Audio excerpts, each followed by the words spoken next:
Welcome everybody to our children's meeting with Kao Kalia Yang. My name is Kirian Kirking and I am the Education and Community Engagement Coordinator at Young Auditorium.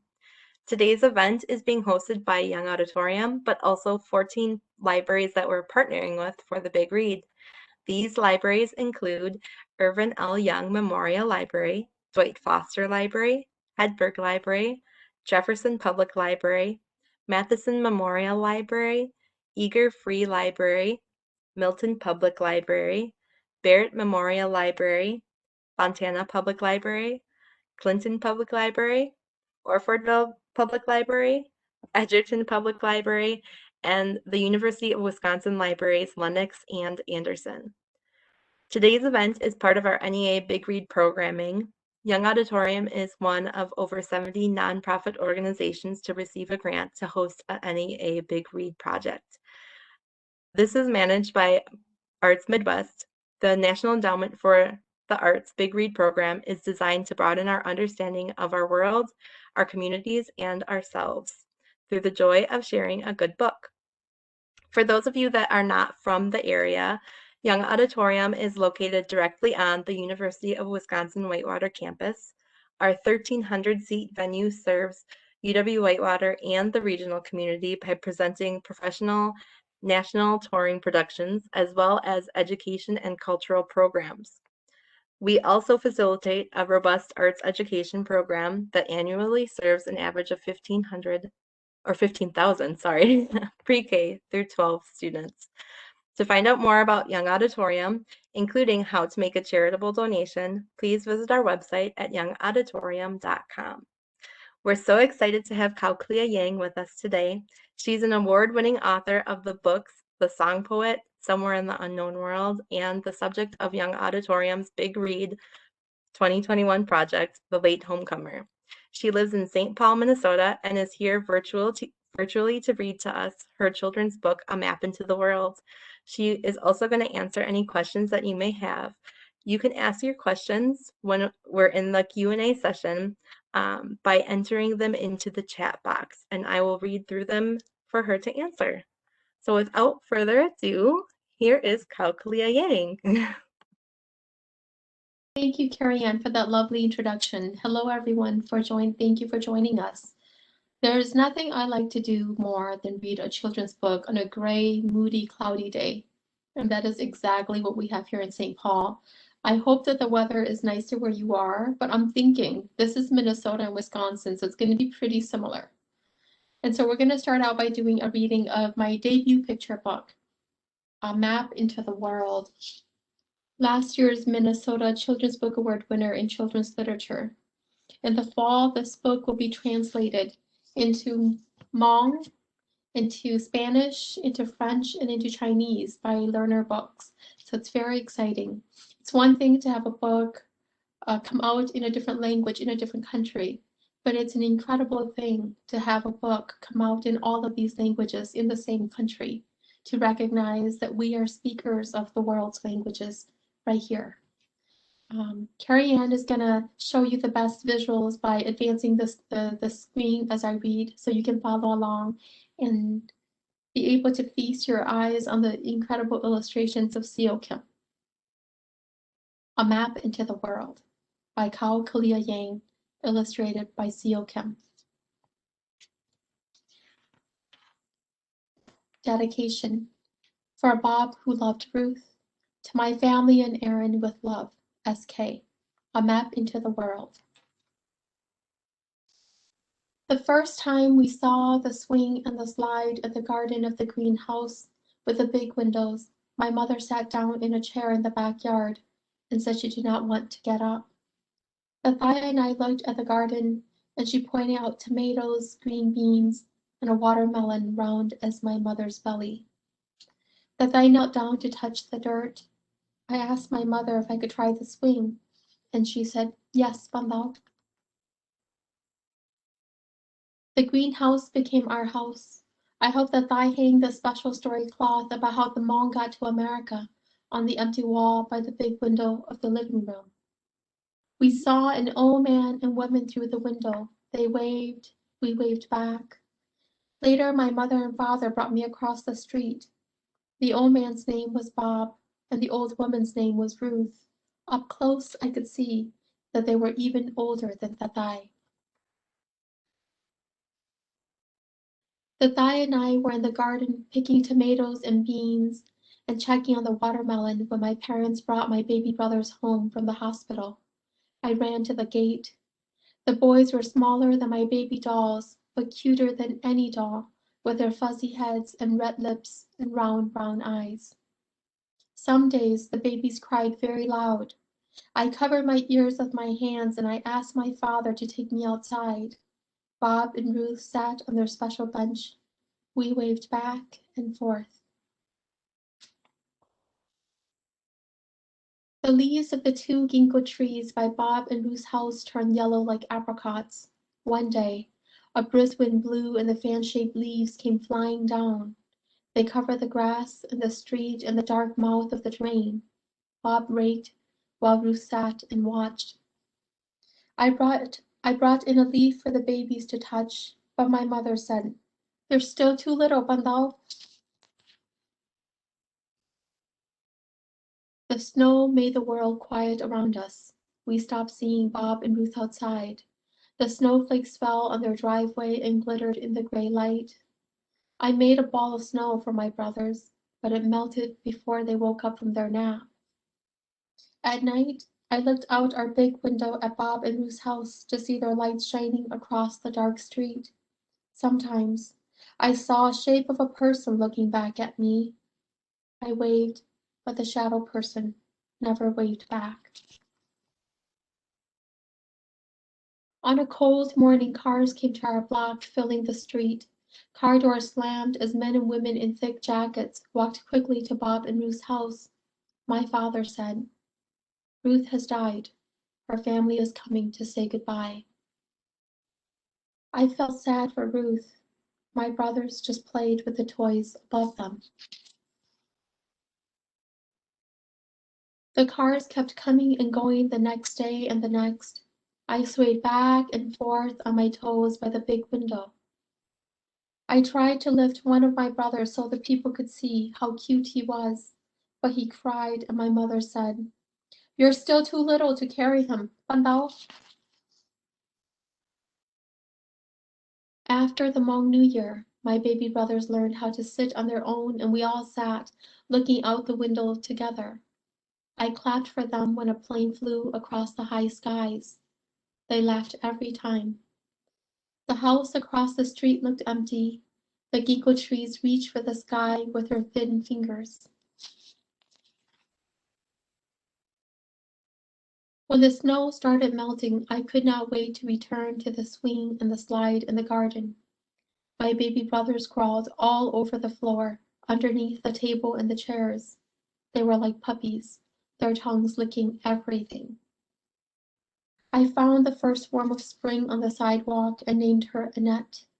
I wanted to bring her inside so my brothers could watch her wiggle, but my mother said, "I don't think so, Bandao." The world became green again, and finally we all went outside. The Thai planted green onions. I picked flowers from the lilac bushes for my brothers to smell. They opened their mouths and tried to eat them. My mother said, "Don't let them eat the flowers, Bandao." We took the babies outside again the next day after lunch. Bob's garage door opened, and we all watched as he pushed out his special bench. He sat down alone. I pulled on my mother's sleeve until she looked at me. I whispered an idea in her ear. My mother and I crossed the street and walked over to Bob. I let the sidewalk chalk bucket swing in my hands. I asked my mother to ask Bob if I could draw on his driveway. I said, "If he doesn't like it, the rain will come and wash it away." Bob nodded and said, "Go ahead." My mother and Bob talked in low voices. I could hear Bob say, "Ruth, she was with me for 60 years." I started my picture with a teardrop, and then I made it splatter like sunshine. I drew lines leading away from the splattered sun in many directions. I drew a line that led to the garden. There I put a yellow ginkgo leaf. I drew a line that led to the grass. There I made the sparkling snow.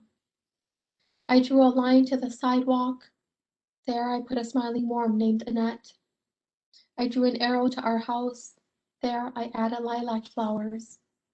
And then I drew a line, the biggest line of all, toward the street. And there I drew the whole world. When I was done, I walked quietly to my mother and to Bob. They stopped talking, and Bob shook my hand. "What did you draw for me?" he asked. I said in a whisper, "A map into the world, just in case you need it." Bob said, "I think I might." And that is from A Map into the World, my very first picture book. It came out in 2019. And next Tuesday, I will come out with my fourth one. So I have been active in the world of children's literature. I should say, because this is important to me, Bob was a real life person. He was my neighbor. He passed away last year around this time. And although he was only across the street, I could not cross that street to visit him because of this pandemic that we're in. This book emerged because after Ruth died, Bob was often sad. He would go and sit outside with the garage open on the special bench that he used to share with Ruth. And any neighbor who crossed that street to sit with him, he'd say immediately, "You're an angel." There were many days when I crossed that street. On that particular day, Bob was particularly sad. My daughter asked if she could go along, and she brought her sidewalk chalks. We asked Bob for permission to draw in his driveway. Bob and I are talking, and what happened is exactly what happened in the book. All of these things in our lives that I didn't know she had been carrying, she drew on that driveway. And at the end, she said that she had drawn him a world, a map into the world, in case he needed it. Bob wept. He had been telling me that it was his swan song, that this was going to be his last year, that the apple tree in his backyard was giving him more blooms than it ever had before, because the apple tree was saying goodbye. I was looking for some reason for him to look forward to a next season, another one. And so I said to Bob, kind of out of the blue, I said, "Bob, what if I turned this into a children's book?" He looked at me, he laughed. He said, "You would be turning a weed into a flower." And I said, "Have you not seen my garden?" And Bob laughed some more. But a book takes a long time. And so from the very beginnings of this one, I knew that I was fighting time. The very first copy off the press, my editor drove over, and this is the beauty of having a local publisher. I work with all kinds of publishers before Mapping to the World. It's with Learner, and they're in Minneapolis. So my editor drove over immediately, and the very first copy of the press we presented to Bob. He just held it to his heart, and he said, "You've taken so long. All of the people I had told, they were starting to tell me that maybe you were just pulling my leg." But of course, that is not what I was doing. I was trying to tell an old man that the life that he had lived, that the love that he had created, had inspired me. I was trying to tell my daughter that, yes, she was beginning to notice the different seasons of a year, but she was also beginning to notice the different seasons of a life. And that indeed the beauty that she carries in her heart, that these things will work like a map for those in need, in their greatest moments of need. And so the book became, and it was relatively celebrated. It was a Kirkus Best Book of the Year and American Library Association Notable Book of the Year. We took home the Minnesota Book Award in Children's Literature.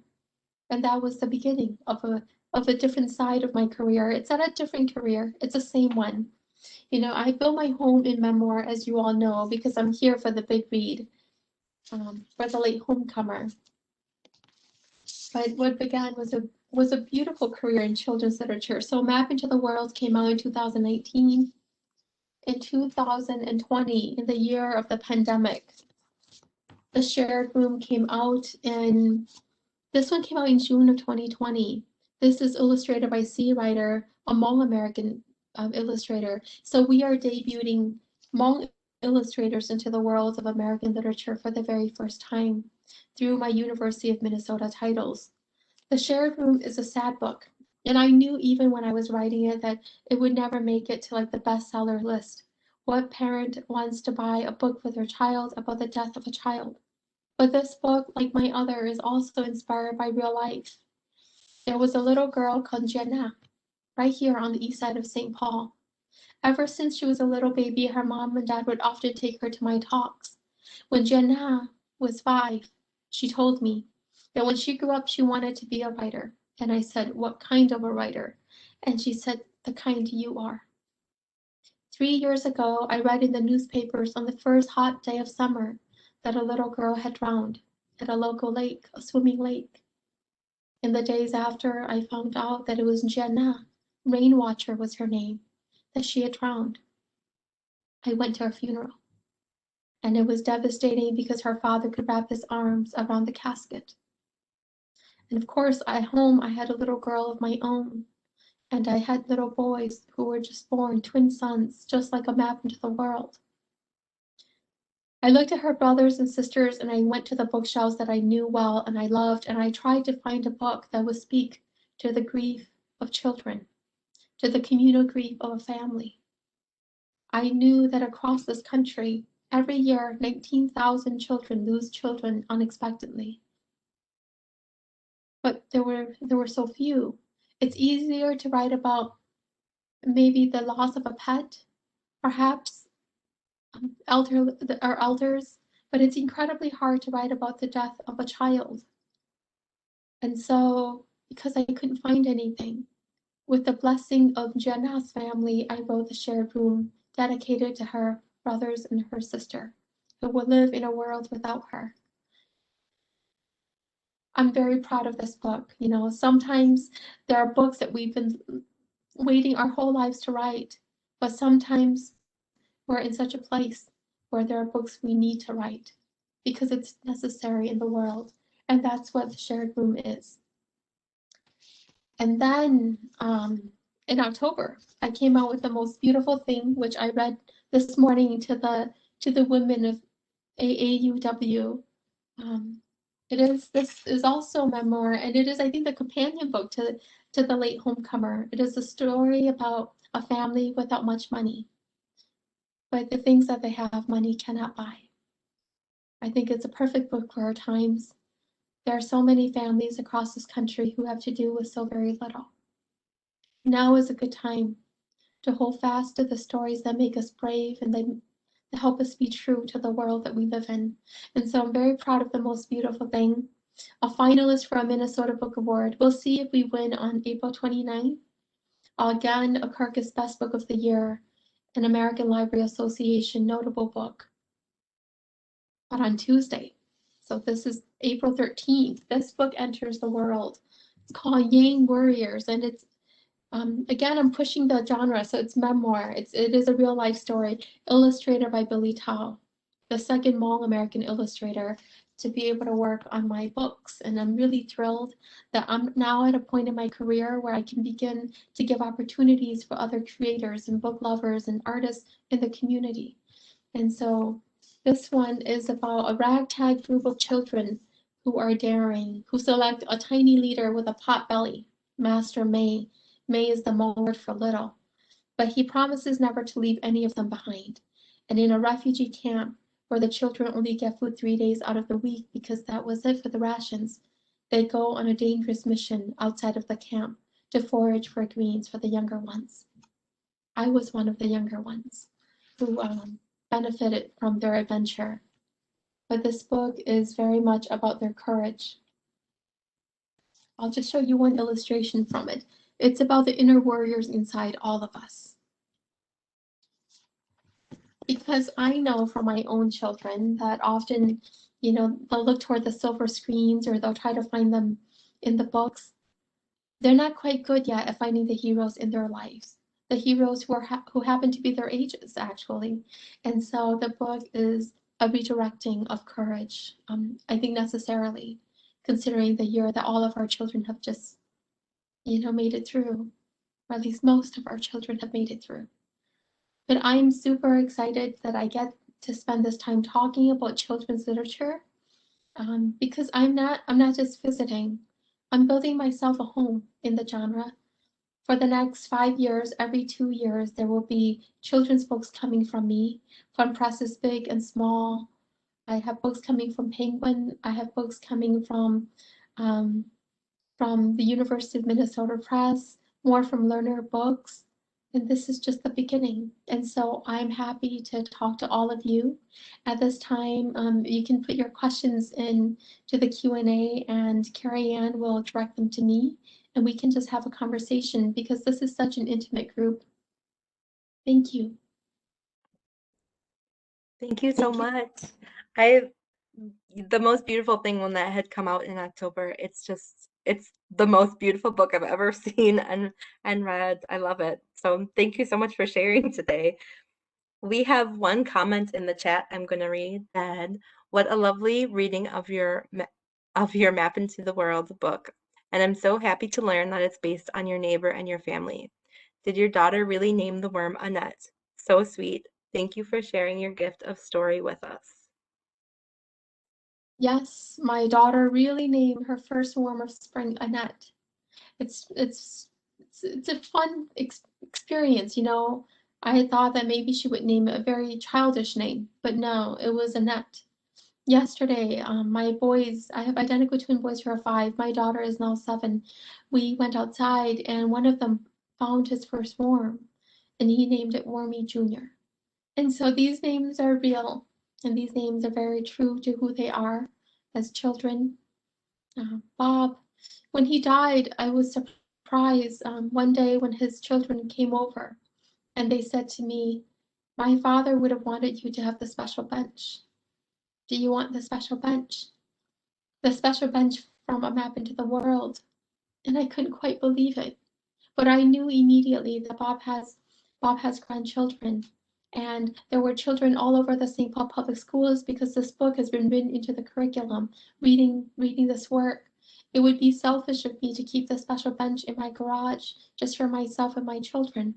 And so I donated it to the East Side Freedom Library, again with the blessing of the family, so that children from all over can visit and sit on that bench, not just read A Map into the World, but be able to read any book of their choice. And so the bench and the story and the people are real, and they're all to be found. So beautiful. We have a couple of questions from Josephina in the chat. She loves your story and she's wondering where we can get your books at. She's also wondering if you have written any of your children's books in Hmong. Those are both wonderful questions. So the books are available wherever books are sold, which is to say they're easily purchased on Amazon.com. There's a bookstore called Subtext, and if you go to subtext.com, they mail all over the country. They have signed copies of all of my books. And then I would urge you to visit your local independent booksellers right there where you are, because after this pandemic is over, I want to ensure the healthy survival of our books community. And of course, it is writers like me, but it's also our independent booksellers who do so much of that community work. But the book is available wherever books are sold, whichever medium is most convenient and it makes more sense for you. Yes, this is a very exciting question. In the fall of 2021, A Map into the World and the Most Beautiful Thing will be translated into Hmong, Spanish, French, and Chinese, and they will be available for sale. The St. Paul Public Schools commissioned the translation, or they went to the press and say, we'll buy it if you do it, because our children need these resources, not just Hmong children, but Spanish-speaking children, French-speaking children, Chinese-speaking children. And so in the fall, they'll be ready, which is incredibly exciting to me. I've had my adult works come out in Italian in Italy or Chinese in China, but for these books to come out right here in the United States acknowledges that we have speakers of languages from around the world right here. And so that's really exciting to me. They'll be, I think, then in the fall, it'll be available everywhere as well, including Amazon. They'll have like the Hmong translation, Chinese, French, and Spanish. So this is lots of things are happening around the children's books. It's very exciting. I know that some of your adult books are being turned into like theatrical productions. So I would love to see some children's books turned into some children's theater. That would be wonderful. Oh, Maybe that that would will come be down the road. Yes, that would be fantastic. The Song Poet, my second book, has been commissioned as an opera, a youth opera by Minnesota Opera, and I wrote the libretto for that. If you Google the Song Poet, Women of the Song Poet, a YouTube link will show up and you can watch the program filmed last month. If you fast forward to the very end of that program, it's a very good program, but just in case you want to do that, you can. You'll see the world premiere of one of the duets from the libretto.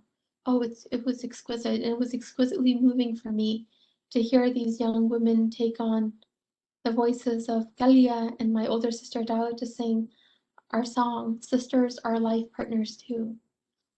But it would be phenomenal to see the children's book turn into other mediums. And art is art because it speaks to other forms and inspires their creation.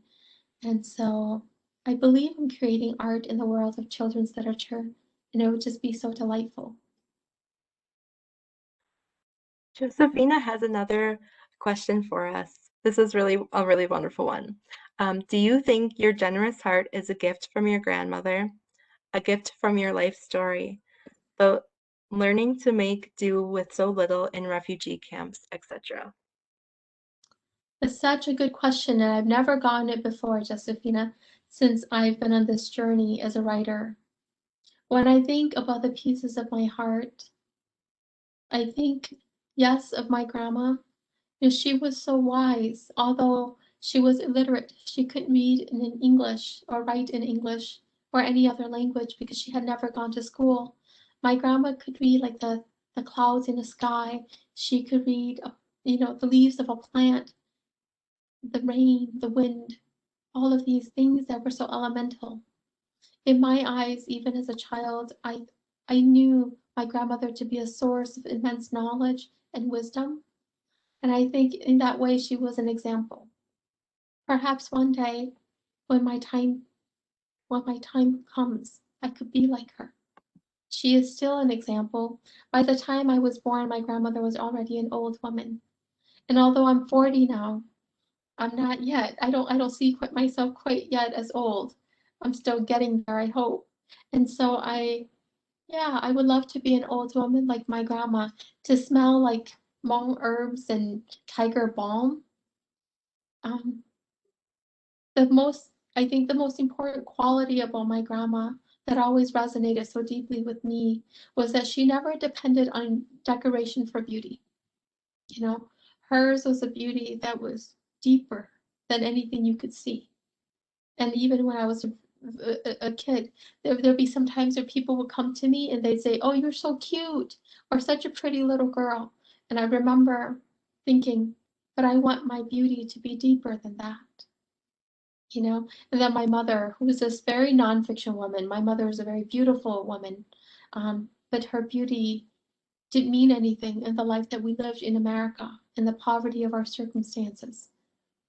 My mother would always say to me when I was very little, and I'm like, "Mommy, am I ever going to be loved one day?" She'd say, "If you're lovable. If you're not lovable, I don't think so." That was my mom's position on life. And I think she has, because of her, I'm very nonfiction. But because of her, I think I'm anchored to the ground in a different way. If I wear an outfit and I come out and I say, "Mom, how do I look?" She'll say, "You look like an ice cream cone." And she has, and it is true. But then I could defy her observation and go into the world, or take a second look, right? It's entirely my choice. And my mother is not the kind of woman to shame you for choosing to look like an ice cream cone for a day. That's not her thing. Um, my dad is a song poet in the Hmong tradition. If I were his daughter alone, I would float away with the wind. He makes He makes hard, let me say this, his poetry has shielded us from the poverty of our lives for a long time. When I was just a little girl and there were things that I wanted. For example, I wanted to go to the movies, and we couldn't afford to go to the movies. And one year, Titanic was in the theater, and I really was in love with Leonardo DiCaprio because you didn't need cable to see him. Because every night at 6:30, Entertainment Tonight had a special on Leonardo DiCaprio, and I was madly in love. And I got very tired of having to imagine the insides of a movie theater to be normal. And I remember just that weight of everything and coming home and thinking, my God, my books are so heavy, the book bag. And I came home and I remember taking it off and slamming it on the ground right in front of my dad and telling him that this is not the life that I wanted, that I wanted something better. I wanted something more.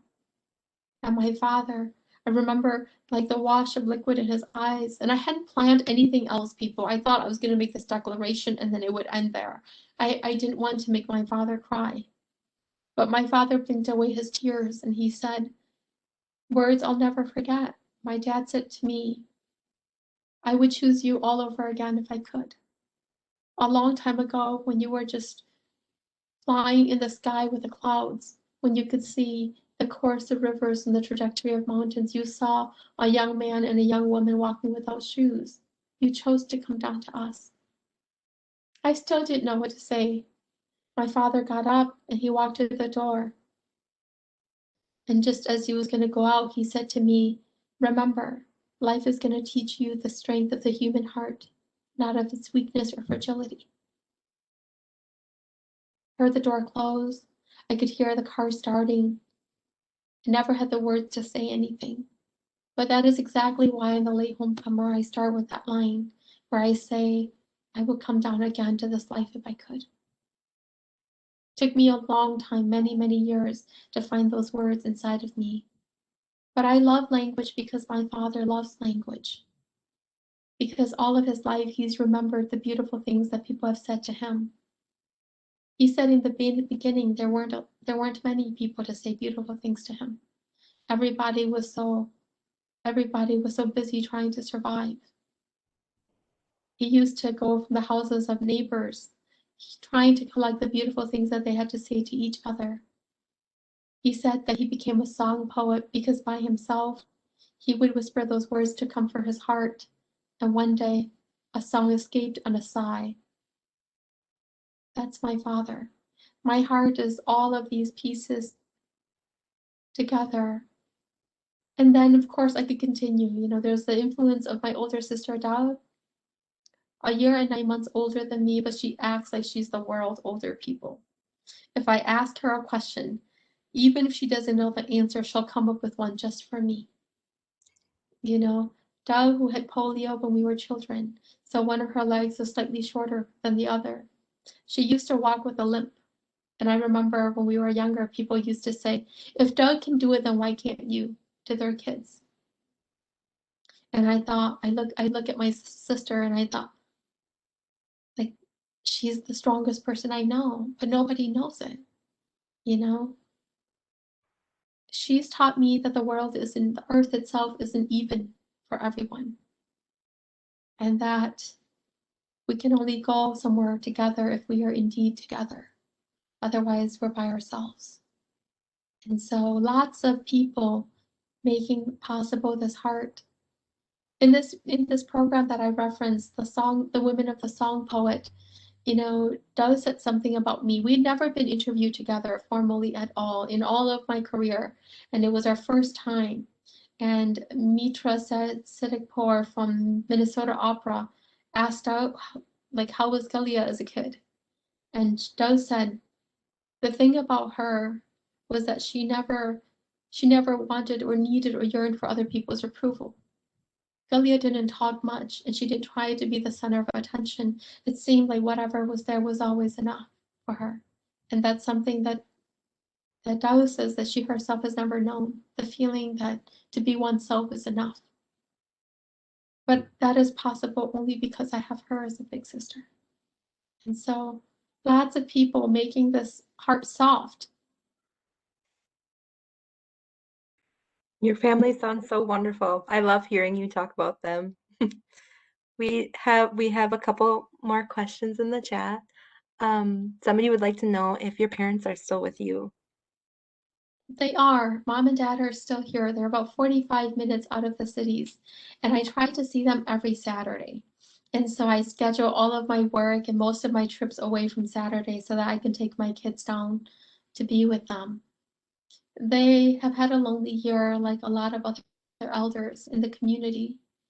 Um, and so we go and we make a mess of the house and we cook up a big Saturday meal. It's not Sunday, Saturday meal for everyone. And we talk and we tell stories. And sometimes we cry together. Now that my dad is an older man, I think the well of his tears are closer than they ever were before. And I think particularly because of this pandemic, my dad lost a brother in December, on December 9th, due to COVID. The funeral isn't coming up until April 24th. And so we've held onto Uncle's body and the funeral all of these long months.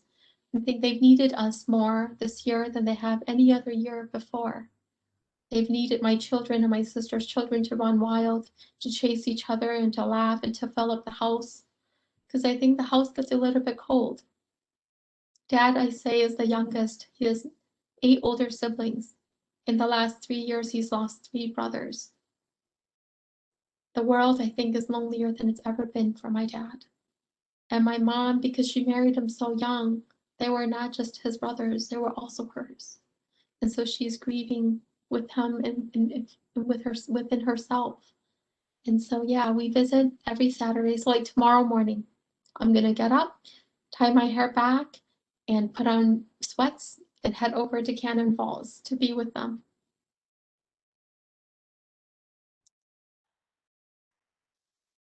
Have you ever had the opportunity to bring your children's stories to other Hmong communities in the US? So I did not know this until I visited, but North Carolina has the fourth biggest Hmong population in the country. And just this year, next week actually, I will do this virtually because of the moment we're in. But over 2,000 children in the Hickory School District have copies of A Map into the World. And so I will present with them all week long, and that's incredibly exciting. Fresno Unified District, the poorest school district in the country. I don't know if you all knew. I visited them years ago with my adult works, but I've just connected with them about the children's books. St. Paul Public Schools is all over every single children's book that I believe released. They've all been, incorporated into the curriculum, and it's incredible what they're doing with the books across disciplines. For example, A Map into the World, yes, it's art. All the children are doing sidewalk art and everything else, maps into their hearts and their homes, but they're also doing histories, they're doing like agricultural, like farming things. So it's really exciting to see the books travel. I will be honest, Wisconsin hasn't yet contacted me much about the children's books. This is one like only like the third event I've done with Wisconsin. About right before the pandemic last year, I visited schools in Eau Claire, Wisconsin. That's after the Late Homecomer had come out, and I had one of the most moving experiences of my life. I'd gone to all of these schools to talk that day, and at this one school, there was this chubby white boy who was so serious in my reading, and then he raised his hand and he asked me a question about kindness. And I thought, what a unique question. That evening, I was doing a presentation for the community at the same school.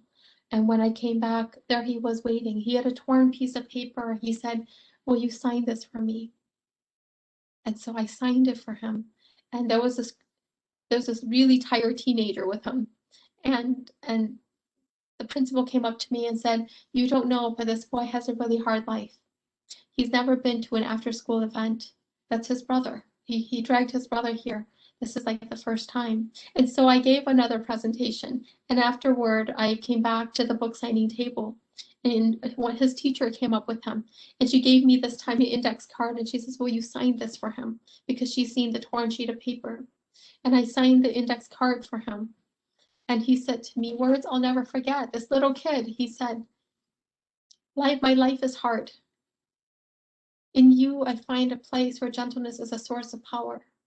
I'll bet you didn't know it when you came here, but I've been waiting for you all my life. This is like a kid, you know? And so I came back home reeling from that experience. I wrote back and I sent him a copy of my book signed to him about the power of kindness in the world that we live in. While my children's books are gaining prominence in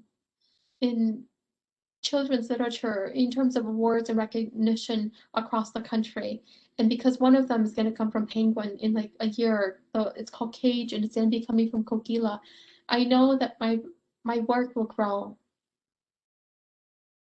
But always, the people who I'm writing the children's books for, they are my most meaningful audience and they're my most meaningful critics.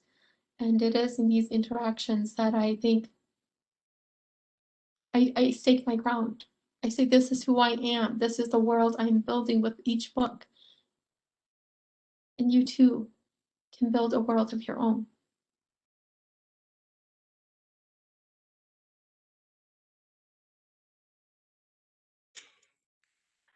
In the chat, it says, wow, what stories, the power of kindness. This is a very beautiful story. I'm not sure if anybody else has any questions. Oh, here's another one. You are building a universe. This is so amazing. Thank you. Thank you so much. I hope that when this is over, I'll be visiting the Wisconsin schools too, and that these books will find their place there. Because we need these titles. Not only do they speak to the experiences of Hmong children or children who grow up without much money, I think they speak to something that is so fundamental in all children, and that is the quiet, the loneliness that resides in all of us, the depth of our feelings, right?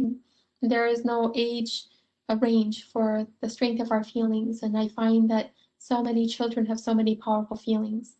Every time I visit a school, and we talk about map into the world, inevitably they raise their hands and they tell me about all of the people they've lost, grandparents, aunts and uncles, and I realized somewhere along the way that there was this hunger because even in schools, we don't have a lot of time to grieve.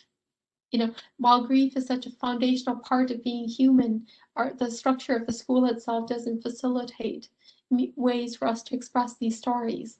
And so always whenever I visit schools, it ends up being a little bit of an essential session, a reminder that children suffer too, and that they rejoice, and that their memories carry meanings and gifts for us all. Josephina has a really meaningful comment about what you were saying. She's saying, and refugee camps need you too because they are still a reality in the world. Yes. So I'll invite all of you to I don't know, at 44 minutes, how many of you would like to hear from Yang warriors? It's set in a refugee camp, and it doesn't come out until Tuesday, but I'll give you all a sneak peek because it's a gloomy day, and on gloomy days, we should enter into the world of, I think, children's literature. Anyone want to hear Yang warriors? Yes, yes, yes. Everybody's saying yes in the comments. Right. So because I didn't send Carrie Ann the PowerPoint, we're gonna have to do this old school, okay? I'm gonna read it and I'm gonna hold it up. And I want you to pay attention because Billy did exquisitely all of the symbols of Hmongness throughout this book, okay? Even like the fences of the children. And so, but before I do the reading, if you would like to see the pictures close up, you should go to layout, and then on layout you should do stack or side by side so that you can see them when I hold them up to my screen, okay? So this is Yang Warriors Coming into the World on April 13th by Kao Kalia Yang, illustrators by Billy Tao, who's a first-time illustrator. These are the end sheets.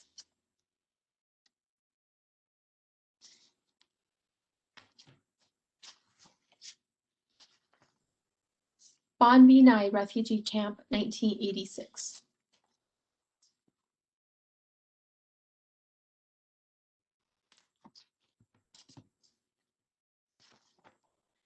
Above the television set in the dark room, the legendary heroes rose. The ball monk mobilizing his energy, the honorable warrior facing his enemies. the brave woman with her sword at the ready. The children sat with wide eyes and open mouths. As soon as the credits started, they raced outside to practice.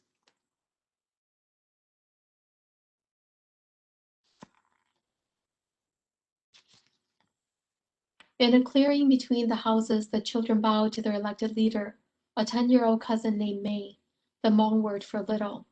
Master May was tiny. Though his arms and legs were small, his belly was round and sat on his middle like a bowl. He had been chosen because of all of the cousins in the camp, he cared the most and believed the fiercest that the children were powerful warriors. Master May acknowledged their bows with a slow nod of his head in each direction. The children knew he would not leave any of them behind.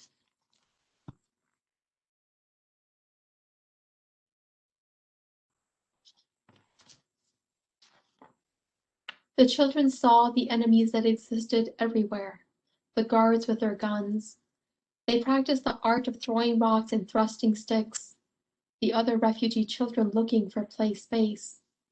They held each other by the waist and kicked the air, the lonely ghosts waiting on the other side of the fence. They ran drills running fast in one direction and then the other, so they could confuse and outsmart. They had all heard the ghost stories, people who had died because of broken hearts or aching bellies, people who had left behind loved ones and were hungry for a return to friends and family.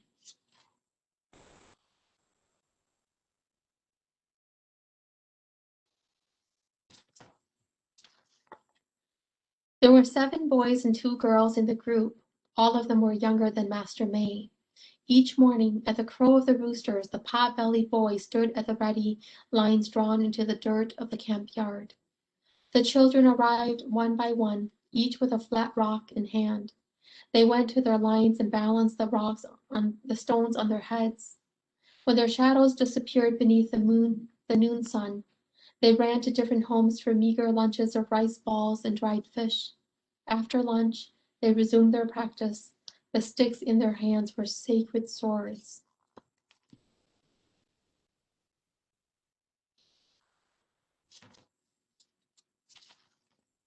The children engaged in mental battles. Master May chose a pair of kids and the others stood in a circle around them. The chosen ones bowed. They sat cross-legged on the dirt, eyes tightly closed, backs rigid, and sent their warrior spirits into the space between them.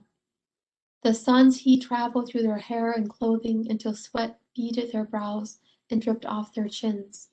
The mental matches lasted from minutes to hours. The winner was the one whose concentration and stamina could not be shaken. Finally, Master May said, "Well done, disciples."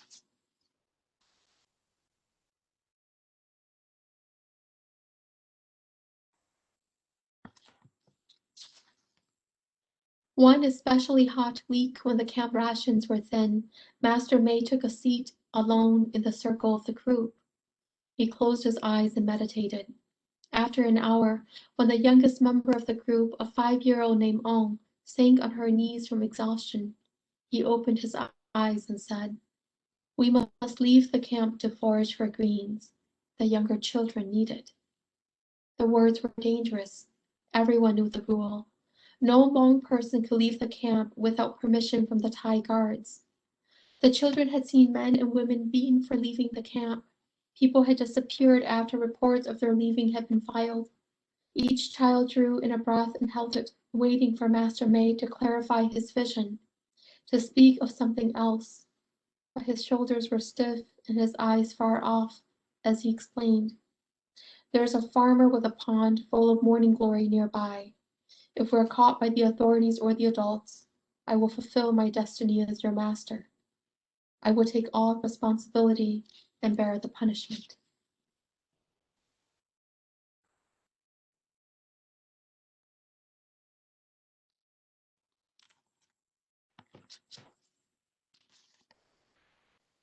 I was a scared child, comforted by the pillow of my mother's arms, the hold of my father's hand. I was not a member of the group. My older sister Dao was one of the 2 girls.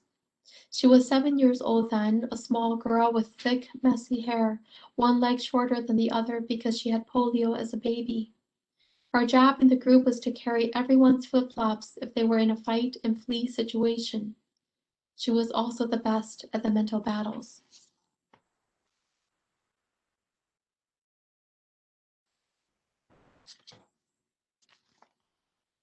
The night before the secret mission was hot and humid. A layer of dark clouds had gathered beneath a full moon. In our bed, Dao kicked her legs restlessly.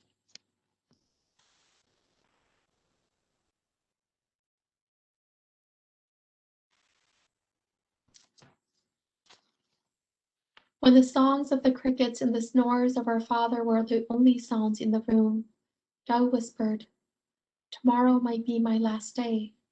I whispered back, "Why?" Her voice was low and serious. "Tomorrow we're going on a mission." I asked, "Where?" "We're leaving the camp to look for food." I couldn't find enough air in the room to breathe my words. "You can't." Dao said, "Master May believes it is the only way to save you and the younger children. You haven't had vegetables for weeks." I said, "I don't even like vegetables. Besides, you'll get in trouble. The guards might kill you." She swallowed, then said, "If we don't come back tomorrow, tell Mom and Dad where we've gone." At first light, we set out. Long after Dao fell asleep, I could not. I listened to the sound of mice scurrying, watched the light of the moon through the slits in the wall.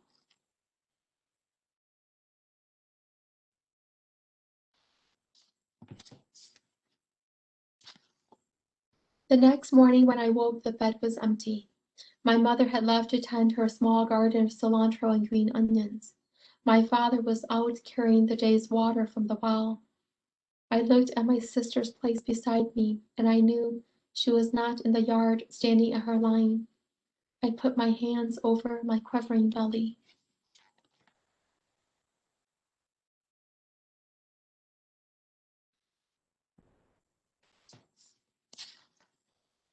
I watched the adults prepare lunch. My father blew into the red embers of last night's fire until a small flame danced among the burnt wood. My mother smashed chilies, her green onion, cilantro, and salt in a mortar and pestle. They were thin, their faces tired. I knew they were probably hungry and scared too. Each time I closed my eyes, I saw the end of the battle scenes from the historical Chinese dramas my sister and our cousins loved. Smoke rising from fallen houses, the bodies of the horses, men, women, and children scattered across the dirt road, bleeding and still, fallen flags trampled into wet dirt.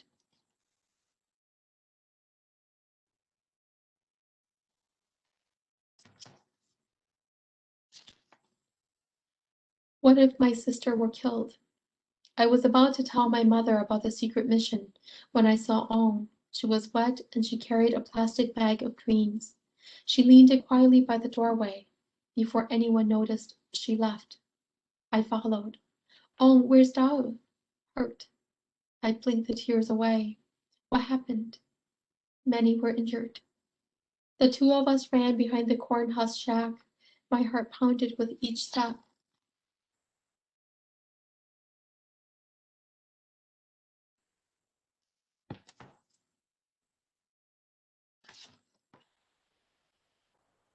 I saw my sister lying on the dusty earth, her head on Master May's lap. There was a wound under the side of her forehead. Blood ran down her face. Another cousin was also on the ground. His foot was wrapped in an old shirt. Ong yelled, "Grandma's coming!" The children scrambled. By the time Grandma arrived with her switch in her hand, her head shaking, left and right, the line of her mouth tight, only the fallen ones remained, with Master May now on his knees.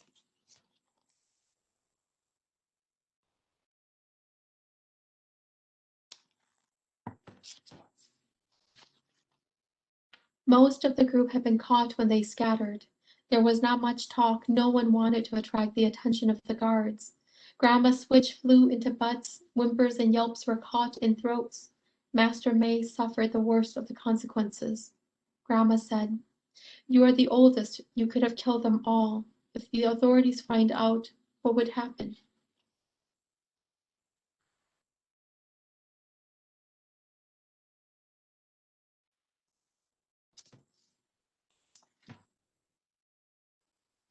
For lunch that day, the younger children and I ate fresh morning glory. The greens were fried with garlic oil and seasoned with fish sauce. I can still hear the crunch of the stalks and taste how the oil made the rice slippery, how the garlic made all of it slightly sweet. None of the children in the group chose to enjoy the meal with us. They watched us clear our plates. It was our first taste of freedom. Before lunch, the group had been naughty children playing a game, but after that meal, all of us saw that they were brave and powerful.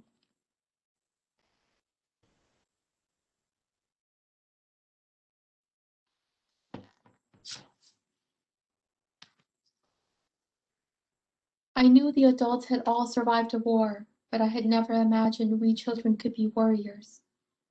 Long before we left Ban Vinai refugee camp, the Yang warrior showed us what existed beyond the fence and gave us the courage we needed to leave.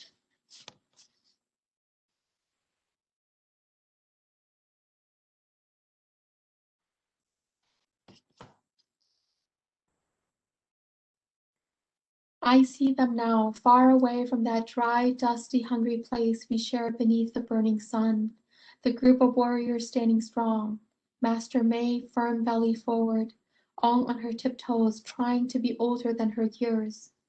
Dao chin held high, her stronger leg braced against the earth. They were my heroes, now the characters in the movies, and they are glorious in the sun of my youth.